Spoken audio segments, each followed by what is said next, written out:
So here's a question. Why are you here? Why are you alive? Do you ever ask yourself that? I do. I ask myself all the time. My name is Jewell Starsinger, and I wonder why I was born and what I'm supposed to do here in this life. And the first time I ever thought about that, I was 5. And guess what? I have talked to many people recently, and many of them have said to me, "Oh, I too thought of something profound at 5." And so I have a feeling that at 5, something magic happens when our consciousness flips on. Okay. And that's just when we get sent to school. So there's this whole thing about school and the left brain taking over where we think things are just in their pieces. That's called reductionism. All right, so what I'm here to say today is we want to get back into our little ball. We want to stop blowing it up and we want to bring it back together. Now, here's the thing I just wrote. I write stuff. The tapestry of life is quite large. It is a challenge to know where you fit into it, but I am certain that each thread has a purpose in this cloth. All of these yang religions, we'll talk about religion today, are based on conversion. Okay. They seek. Yang is seeky. It shoots out, it projects, it inserts itself. Yang is a penis. It goes in something. It gets firm and it approaches and pushes in. It is also an ice pick. It pokes through the ice. It is a knife. It cuts. Yang is direct. Okay, so action then is yang. And it's masculine because it's left brainy, boy brain. And it's masculine because of the qualities of yang, masculinity. And this is spiritual, not human. Okay, human men and human women are a little bit more yin or yang, but it's different than pure yin and yang because pure yin and yang are what we're made from, but we are the smoothie drink made from a banana and an apple, of which you will never see a banana and an apple that has been through the blender. Okay. Hope this is making sense because I say it so much, it makes sense to me. All right. So yang is action. And the modern religions, the one male God religions that everybody loves so much right now, or hates so much, or doesn't believe in so much, are masculine one God religions. That's what we have. And so and everybody's like, says, "Oh, do you believe in God?" And I'm like, "Sure, I believe in God and his wife, S. I know I'm made from the two, just like my parents made me, just in the bedroom, living it up, whooping it up. We are made in a sexual universe, in a sexual way, by two different critters that make us one critter. That is called Trinity, and that's just the baseline of the Tao. And bottom line, I'm a Taoist. I've only come to claim it recently because I didn't want to have hubris. God forbid I should have hubris. Whenever I get some, I just fall right in the dirt. I trip, I stub my toe, I fall off my horse, the high horse. And you know how it goes. Anyway, or not, but you should if you don't, because honestly, falling off your high horse is probably the best thing that can ever happen to you. Because what it does to you is allows you to surrender to a greater thing, a greater picture, a bigger story. And you can then have a place in that story, which to me is very fulfilling because I know that I'm part of the puzzle, but I am not the puzzle. And when I get when I know where to put the piece in there, it's accomplishment. It feels good. So, all right. Action is yang and masculine and perfectly normal and necessary to life. Being a boy, being masculine is fine. We all have action. We all take action. But when action is the only way, we get into trouble. And what's the trouble? Because we make inaction wrong. We make the passive, the receptive wrong because then we think there's only one God and he does stuff. And then the part that doesn't do anything, that receives and has this mysterious part, what's that? We don't even know. So that's the lady part, you see. Okay, so um, only one God. Let's see. I'm reading. Inaction is wrong, but in the left brain, it is the only good. All right, so the only good, the only God. Just omit an O and good goes to God in terms of wording, right? They are synonymous in this religion and in this modern world for all of the religions. It doesn't matter if you are some freaky Muslim out marrying his first cousin or a Christian and praising Jesus to save him. It doesn't matter. Everybody says this one dude is a good dude, and this is goodness and godness. Nobody is saying there's two of them. And this is my job. This is what I'm here to do. This is when I ask what I'm supposed to do when I'm 5. It has taken me 7. Well, let's see, I was 5.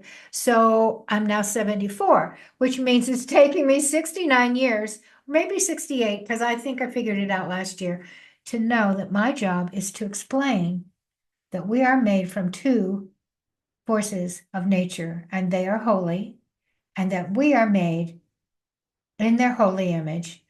And that makes us holy, and everything around us is holy. And that is why we have a split brain. And all the scientists are like, why do we have a split brain? I don't know. Can we prove it? How is it science? Yada, yada, yada. Well, it's pretty simple if you're a Taoist. It's yin and it's yang.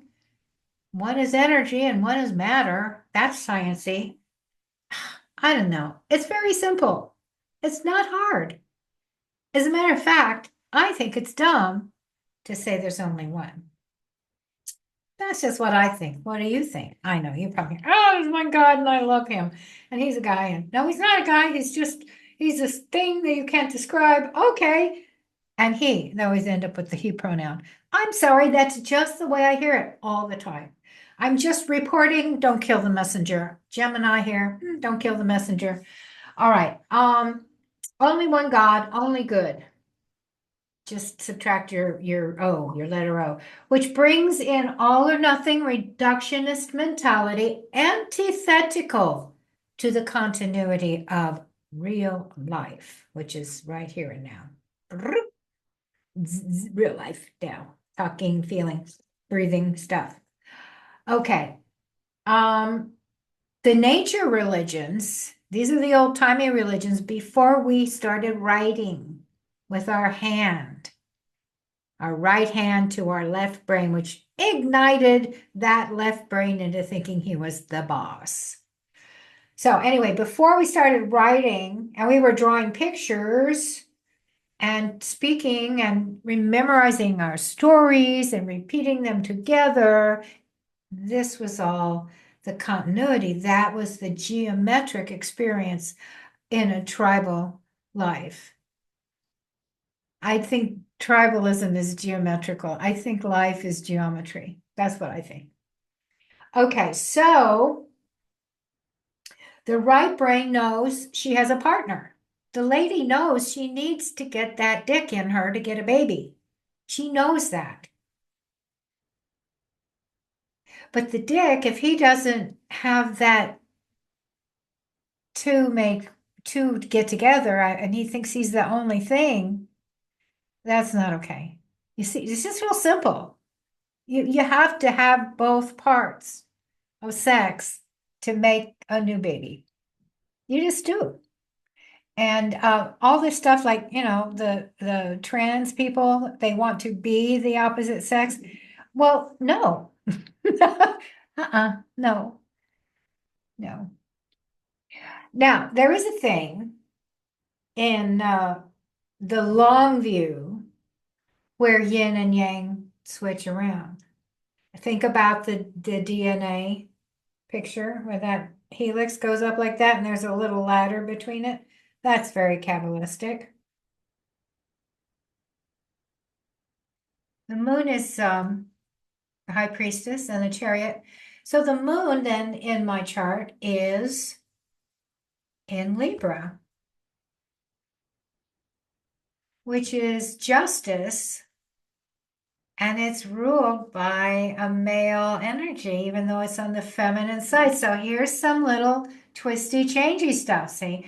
But anyway, so I'm a girl and I have two male signs, male signs as the boss of me. Then I have Gemini rising as well, and that makes me a mental woman. I love thinking, and thinking is good for me. It's and my soul, my heart, my spiritual creature, my diamond likes thinking and talking about what I think and learning about how to think and how what to think and what to think about something. It's thinky thinks. And so there we go. Yeah, so we all have different configurations of, you know, girl boy stuff. So when we have a knowledge of what is feminine and what is masculine, it helps me to understand myself better and be able to manipulate and navigate through my own life.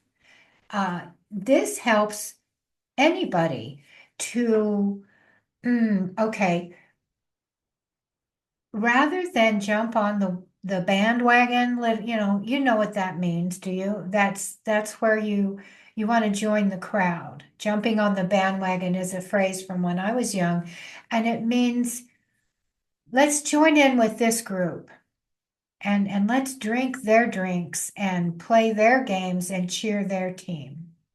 It's tribal.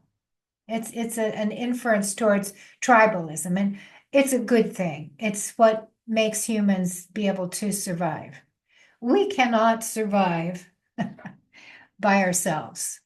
You know, I have there's an electric company that puts electricity here so I can do this, so I can cook food. There are people that come and pick up the nasty, rotting garbage. It's just a whole thing. You cannot if you went out and lived in the woods by yourself, you would probably not manage for long. It's just really hard. So we jump on a bandwagon and it's there to help us survive. What happens in Modernia, I think the problem gets to be when we think that what we believe will help us survive. And belief is not real. Now, this is one of my big bugaboos. Belief is not real. Belief is, here we go. Belief, let's go back to here. Belief is a way of feeling and thinking. No, not even feeling. It is ideas, big ideas. But belief is here. And let's see, it's right here. This is yang. Belief is yang. It's Wheel of Fortune and Temperance. Now, in my way of thinking, belief is you can believe something or have faith in it, right? Now, when you believe it, it's like reason, it's thinking. And you're taught what to think. We teach children their religion. You're not born a religion. You don't just be born a Catholic or a Jew or a Muslim. Someone tells you these ideas that you then believe in. I always like to say, do you believe in or do you believe out or around? Now, I like to believe around things. That's the way I do it, but you know, I'm fluffy in the head. I have a fluffy head.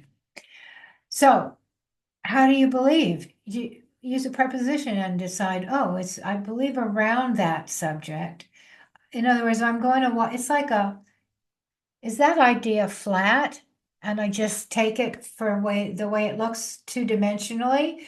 Or am I going to treat it like it's a 3D thing and I'm going to, like a statue, you're going to walk all the way around It's a tall statue, so you can look up, and maybe there's a ladder, a stairway. You can walk up the ladder and you can look down on the statue then. I mean, perspective is really the name of the game for this particular archetype. This one requires perspective. And because the Wheel of Fortune, you see, that says, people think, oh, it's good luck. Oh, I'm so lucky I got good fortune. Well, fortune doesn't really mean you're going to like it. Fortune means it's what happens. It's almost as if it's karma, but karma has a little different flavor because it's got a reference towards the past that's affecting the now. Whereas fortune is more about where you're at right now. It's more of like a present thing. And your fortune could be good fortune or misfortune. Yeah. So in other words, the wheel goes around. Sometimes you're on top, sometimes you're at the bottom, sometimes you're at the balancing on the sides. Yeah, but the wheels go around. You don't get to stay in one place. Fortune rolls. Okay. And so I think that belief needs to roll like that.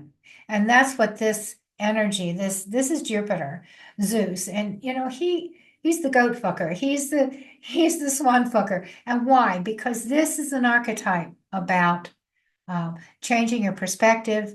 And this king, he's a king, but he dresses in peasant clothes and goes out amongst the people and he travels far. What is he doing? He's gaining knowledge and experience so that when an issue comes to him, when he's up on his throne and his job is to make choices and decisions and judgments, that he has the wherewithal and the experience that he can make goodness happen because he is on the side of mercy.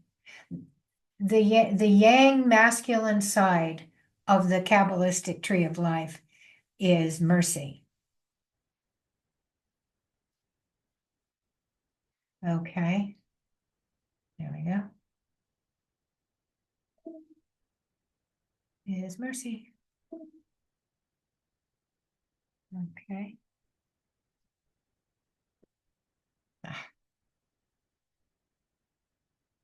There we go. So and I think that's an important distinction that we all need to realize. Okay, so we are made in God's plural image. In other words, the apostrophe is after the S rather than before the S. Now I know there came a time when we forgot how to use apostrophes. Apostrophe means it's an ownership. So, in other words, do you believe in God or gods? No, that's not how this works. God's image. So, if it's a singular God, you go G-O-D apostrophe S. That's one God's.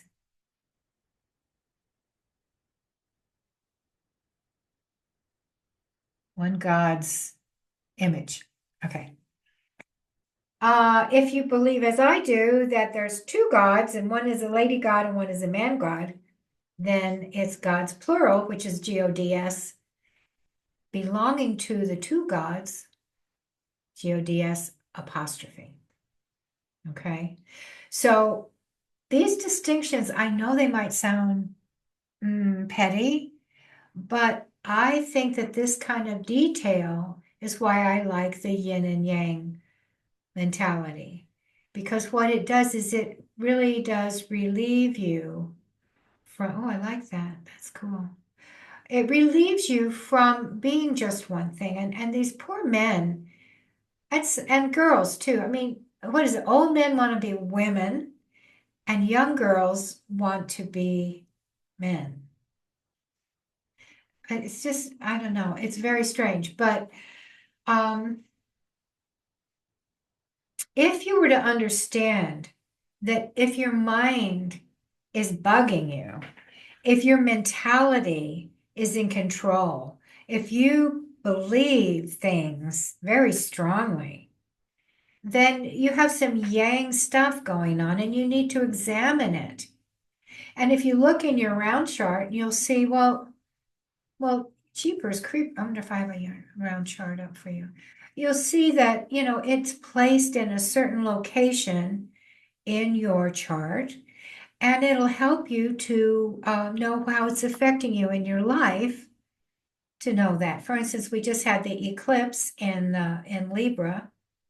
That's going to affect wherever Libra is in your chart. And if it's a relationship thing. So what are your relationships? If it's in the 10th house, it'll be your relationships in your reputation, your business, and your worldly dealings.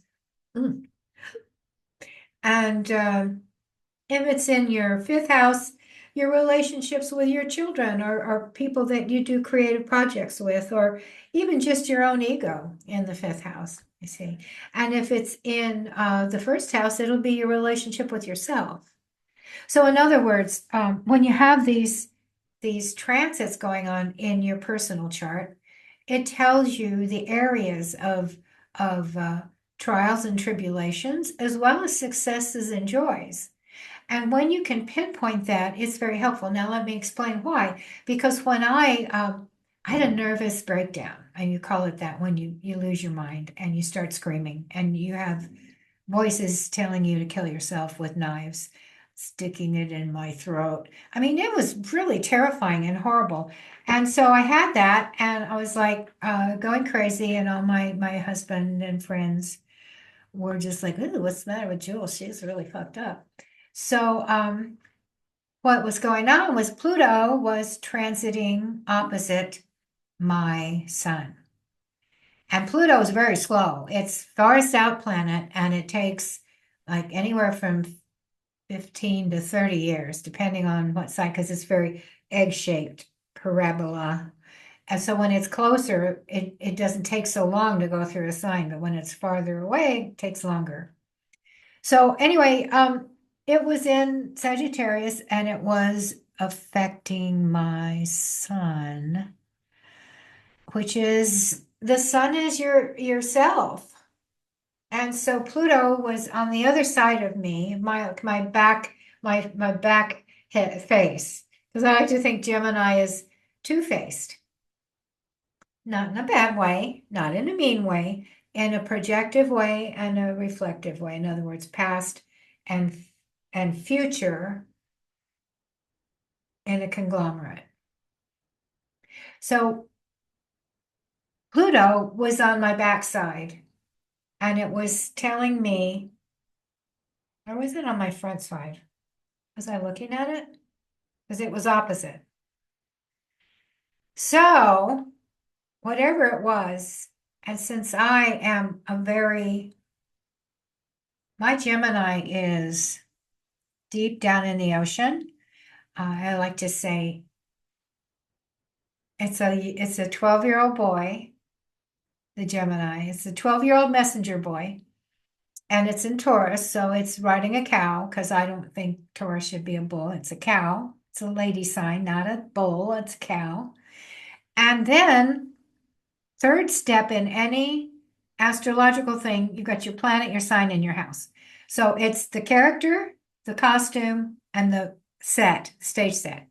So my character is the 12-year-old boy. He's riding on a cow. So maybe he's like a cow girl, because Taurus is girly. And so there's a very feminine quality to this 12-year-old boy, but it's still a mind, it's still a brainiac. And it's in the ocean, walking on the bottom of the ocean, because it's in the 12th house, right? And so that's in a deep place. So for me, my mentality might be Gemini, which is like Mary, except not, because the boss of it is in the 12th house. And so my mind goes deep. I just can't do a detail without spinning out on the other details that surround that detail. And so as Pluto was really, and when Pluto is affecting something, boy, oh boy, it makes it really strong. What it does is it makes it obsessive. It makes you not be able to focus on anything else. And it's pretty easy to find out where it is in someone's chart, because it's like what just bugs the shit out of you all the time, and you can't stop messing with that. And that'll be Pluto. That'll be wherever Pluto is. So in other words, knowing. And they gave me drugs and they put me in the mental place. And it was scary because big nurse came and did weird, mean talk to me until I just begged them to let me out. So then I just went in my room and I walked in circles and plugged in like teacher people. I listened to Robert Hand. I listened to Carolyn Mace. Ooh, she's a genius. And I just listened to people, smart people talking about God stuff and just waiting until it was over because I knew when it would end. And that's the beauty of astrology is I knew that, okay, in 6 months, this will not be like this. I will be done.